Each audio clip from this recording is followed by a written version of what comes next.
হাইড্ৰেঞ্জিয়া ফুলৰ ৰ'দটো একে কম লাগে। এই অকণমান ৰ'দ পোৱাৰ কাৰণে এইখন অকণ জ্বলি গৈছিলে। সেইকাৰণে আপোনাক কম ৰ'দ পোৱা জেগাত ৰাখিব। আৰু পানীটোও বেছি দৰকাৰ নহয়। সেইকাৰণে বৰষুণৰ পানী এবাৰ বা দুবাৰ বাচন এটাত ৰাখি তাৰপিছত আপুনি মাজে মাজে দি দিলে হয়। আৰু বতাহটো দৰকাৰ। এই ৰ'দ বৰষুণ বতাহ লাগে, কিন্তু কম লাগে।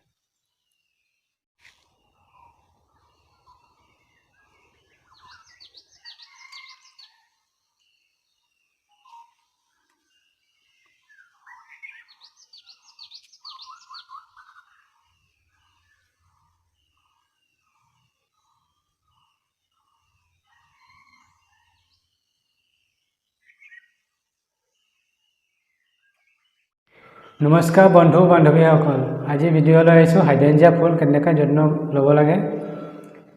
ভিডিঅ' যদি ভাল লাগে লাইক কৰিব, শ্বেয়াৰ কৰিব, কমেণ্ট কৰি জনাব। আশা কৰোঁ সকলো ভালে আছে, সুখত থাকক, শান্তিত থাকক। এইটো হাইড্ৰেঞ্জিয়া ফুলৰ টাব চেঞ্জ কৰাৰ পিছত এটা, দুটা, তিনিটা, চাৰিটা, পাঁচটা ডাল আহিছে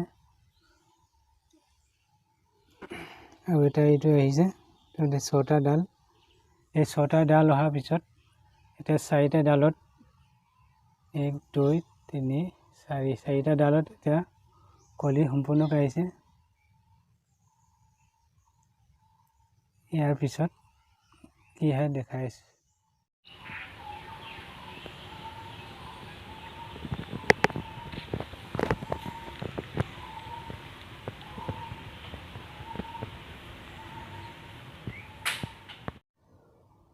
এই হাইড্ৰেঞ্জিয়া ফুল আজি 1.5 মাহ হ'ল। 1.5 মাহ পিছত এতিয়া এটা, দুটা, তিনিটা, চাৰিটা ডালৰ পৰা ফুল সম্পূৰ্ণকৈ আহিছে। ইয়াৰ পিছত আপোনাক দেখাই আছোঁ। হাইড্ৰেঞ্জিয়া ফুল আজি এসপ্তাহ হ'ল। এই এসপ্তাহ পিছতে ইয়াৰ যি ডাল, সেই ডালখিনি ধুনীয়াকৈ ওলাই আহিছে। হাইড্ৰেঞ্জিয়া ফুল এটা বহল টাবত দিলে বেছি ভাল হয়। এই বহল পাত্ৰত আপোনাৰ পানীটো পটককৈ জমা নহয়। সেইকাৰণে আপোনালোকে এই বহল টাব ব্যৱহাৰ কৰিব।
এইটো হাইড্ৰেঞ্জিয়া ফুলৰ পুলি হয়। এতিয়া পুৰণা টাবৰ পৰা নতুন টাবত ভৰাম। গতিকে কি বস্তু দৰকাৰ হ'ব তাক দেখাইছোঁ।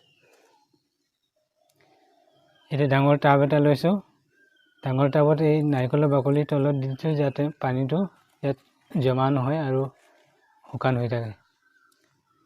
এতিয়া আৰু এইটো আপোনাৰ মাটি লৈছোঁ, কোকোপিট, কেঁচুসাৰ, তাৰপিছত বন মিল, এইটো বন মিল আৰু DAP, ইউৰিয়া, এইটো পটাছ, ইউৰিয়াটো পটাছ, SSP টো দৰকাৰ নহয় এতিয়া। তাৰপিছত এইটো ইয়াৰ লগত মিক্স কৰি দিম। সফল বুলি আছে, আৰু এইটো আছে আপোনাৰ মাষ্টাৰ কেক। এই গোটেইখিনি বস্তু ইয়াৰ লগত মিক্স কৰি এতিয়া টাবত ভৰাই দেখাইছোঁ।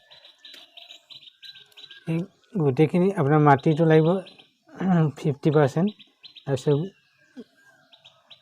কেঁচুৱা লাগিব 30%, আৰু আপোনাৰ এইটো কক'পিট লাগিব 20%। এই গোটেইখিনি মিক্স কৰি আপুনি টাবত ভৰাই লওক।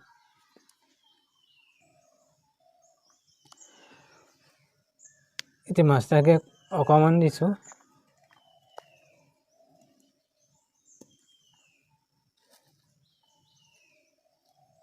পিছতো এইটো দিব পাৰিব। DAP 1 চামুচমান দি দিছোঁ ইয়াত মিক্স কৰি। বন মিক্স 3-4 চামুচ মিক্স কৰি দিছোঁ।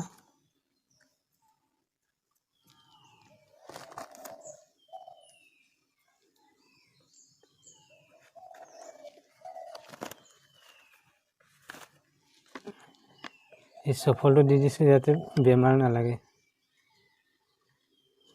মানে সিপাৰৰ পৰা বেমাৰ এটা আহি যায়।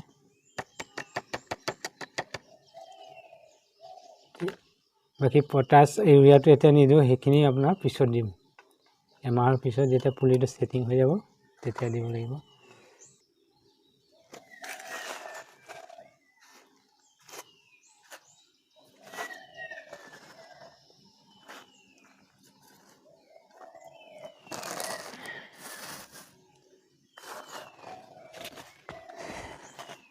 এইখিনি গোটেইখিনি মিক্স কৰি দিছোঁ ভালকৈ।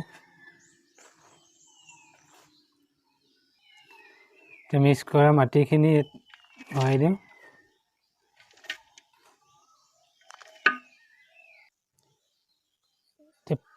পুলিটো সম্পূৰ্ণ ৰোৱা হৈ গ'ল। এতিয়া অলপ অলপ পানী দি ইয়াত ছাঁ জেগাত থৈ দিম।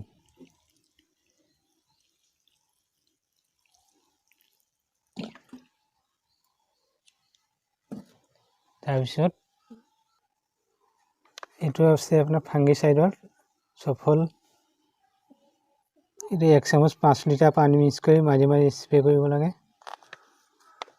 এইটো আপোনাৰ আছে এচিটাপ্ৰিড 20% SP। এইটো যদি আপোনাৰ মিলিবাগ লাগে তেতিয়া 5 গ্ৰাম 15 লিটাৰ পানী মিক্স কৰি স্প্ৰে কৰিব। যদি কমকৈ স্প্ৰে কৰে 1 গ্ৰাম 3 লিটাৰ পানী। এইটো আছে আপোনাৰ এগ্ৰিমিক ভিটামিন। এইটো আপোনাৰ 5 লিটাৰ পানী 1 চামুচ মিক্স কৰি মাজে মাজে স্প্ৰে কৰিব 15 দিন মূৰে মূৰে। আৰু এইটো আপোনাৰ গুড়িটোও দিব পাৰে। যদি আপোনাৰ পোক লাগে, এইটো ৰোগৰ আছে অনুগৰ বুলি আহিছে, এইটো অনু প্ৰডাক্টৰ কাৰণে। এইটো আপোনাৰ 2 লিটাৰ পানী 1 চামুচকৈ মিক্স কৰি স্প্ৰে কৰিব। আৰু এই বন মিলটো আপোনালোকে মাজে মাজে দি থাকিব, আৰু খলিয়টো মাজে মাজে দি থাকিব।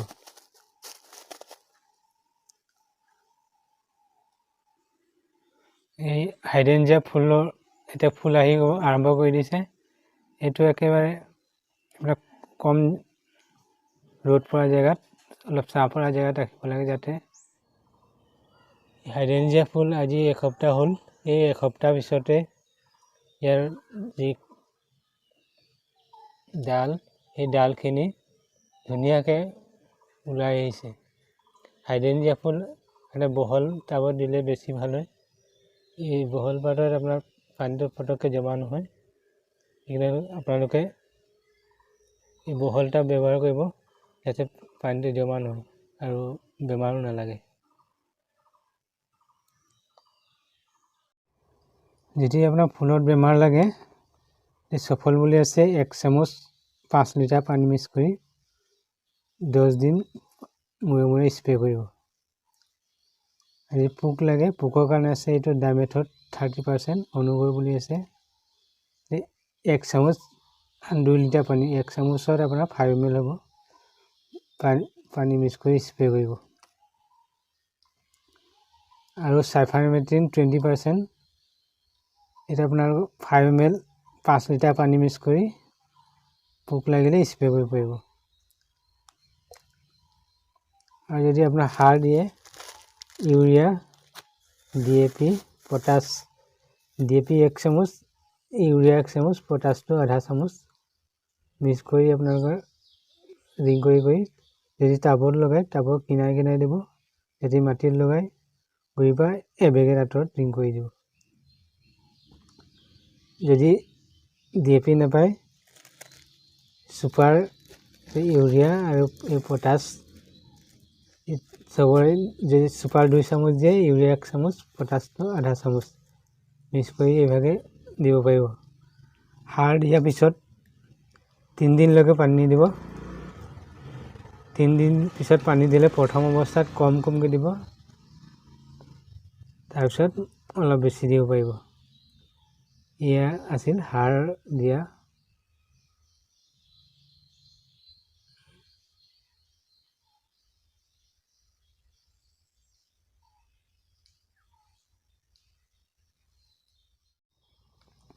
এয়া আছিল সাৰ দিয়া আৰু দৰৱ দিয়া পদ্ধতি।